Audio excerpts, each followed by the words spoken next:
Welcome to my channel. In this video, we'll start the topic Social Transformation in Tamil Nadu, which is in the 10th standard Samachir History Book Unit 10, Volume 2. And before seeing about Tamil Renaissance, let us know some introduction. When Europeans established their political power over Indian subcontinents in the later half of the 19th century, they were concerned with annexing India by beginning of 19th century. Then new revenue settlements were made. Due to the influence of the British utilitarians, they also tried to impose their cultural superiority over Indian people. Then indigenous traditions were treated as primitive.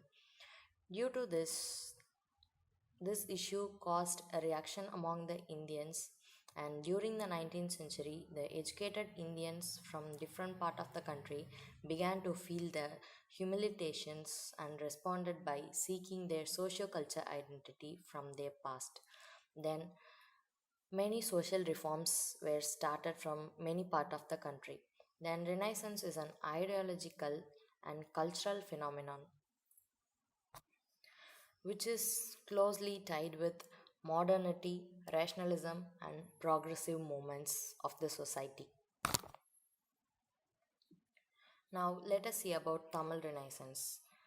Culture hegemony of colonialism and rise of humanity brought several changes in socio-culture life of Indian subcontinent. In modern Tamil Nadu too experienced historical changes by introducing a printing press and linguistic research on Dravidian language, which became the underpinned the process of Tamil Renaissance. Now let us see about advent of printing technology. Tamil was the first non-European language that went into print. As in 1578, Tamil book Tambiran Vanakkam was published from Goa. In 1709, full-fledged printing press has been established in Tranquebar, which is now at Tarangambadi in near Chennai, and by thanking the Ziegenbalg. Next, Tirukural, which is the earliest literature in Tamil, published in 1812. In 19th century, Tamil scholars, two scholars, they were C.W. Damodaranar and U.V. Swaminathan. They both spent their whole lifetime in rediscovering the Tamil classics and some of their editions. First, let us see about C.W. Damodaranar's edition. He just collected the data from palm leaf manuscripts. He collected about Tamil grammars and Tamil literature. Some of his texts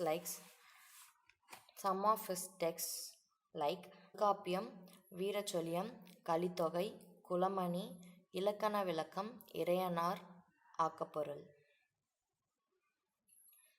Next, U.V. Swaminathanar. He was the student of Meenakshi Sundaranar. He published the classic texts like Sivaga Chindamani in 1887, Pattupattu in 1889, Silappadigaram in 1892, Purananuru in 1894, Purapural Venba Malai in 1895, Manimegalai in 1898, Aingurnuru in 1903, Paditrupattu in 1904.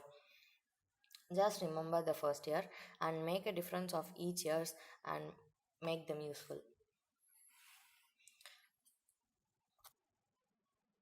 In 1816, F.W. Ellis, who founded the College of Fort St. John, he formulated the theory that South Indian languages and Indo-Aryan family of languages are unrelated. Then Robert Caldwell expanded these arguments in the book titled A Comparative Grammar of the Dravidian or South Indian Family of Languages, which is published in 1856.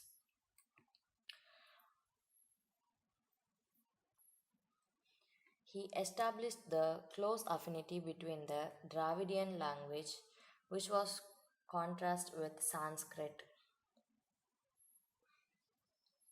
The Tamil intellectuals of this period identified the fundamental difference between Tamil Dravidian, egalitarian, and Sanskrit Aryan and Brahmanism. And they also argued that Tamil was language of Dravidians. The Tamil Renaissance contributed to the origin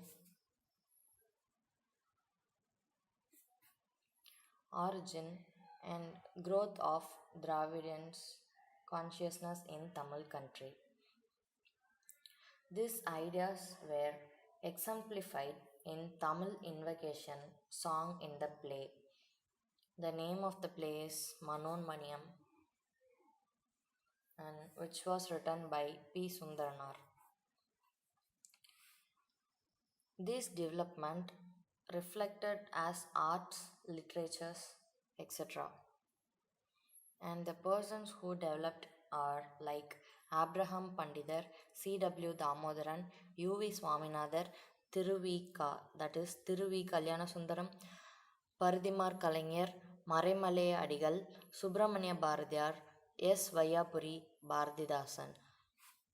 Those are the persons who contributed the revival of Tamil literature.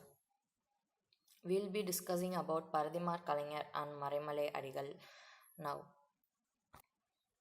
Before that, Pandidar Ayodhidasar and Periyar E.V. Ramaswamy held high radical philosophy to defend the rights of social, socially underprivileged and marginalized section of the people. Tamil movements they have conducted are just for their language, and the Tamil language movements are Tani Tamil Iyakam, Tamil Isai Iyakam. Let us see about Paridimar Kalaignar. His original name was V.G. Surya Narayana Sastri. He was between 1870 to 1903. He was born near Madurai. His profession is Professor of Tamil at Madras Christian College. He was the earliest scholar who identified the influence of Sanskrit in Tamil. And he was the first to argue that Tamil is a classical language and not a vernacular language. He argued with Madras University and demanded them. He also introduced the sonnet form in Tamil and he died in the age of 33. Next, let us see about Maraimale Adigal. His original name was Vedachalam and he was born in 1876 and died at 1950. He was considered as father of Tamil linguistic purism and founder of Tani Tamil Iyakam, which was conducted for pure Tamil movement. Next, his commentaries in Patinapalai and Mullaipattu is important. He worked in the journal Siddhanta Deepika. Later, he worked as a Tamil teacher in Madras Christian College. He was inclined towards non-Brahmin movements. His teachers such as P. Sundaranar and Soma Sundaranayagar were key influence in his life. His journal was Jnanasagaram and which is later renamed as Arivu Kadal. His institution is Samarasa Sanmarga Sangam. Don't confuse this with Ramalinga Adigalar. And this is rechristened as Podunilai Kalagam. That is Podunilai Kalagam. Then the movement Tani Tamil Iyakam, which made a great impact on Tamil culture, especially in language and literature. In beginning of the movement are just dated and usually was conducted in 1916. Even though the process of identifying the influence of foreign word and just eliminating them can be dated much earlier in late 19th century. Then Maraimale Adigal promoted the removal of Sanskrit influence in Tamil language. Then his daughter Neelambikai, who played a very most vital role in the foundation of the movement.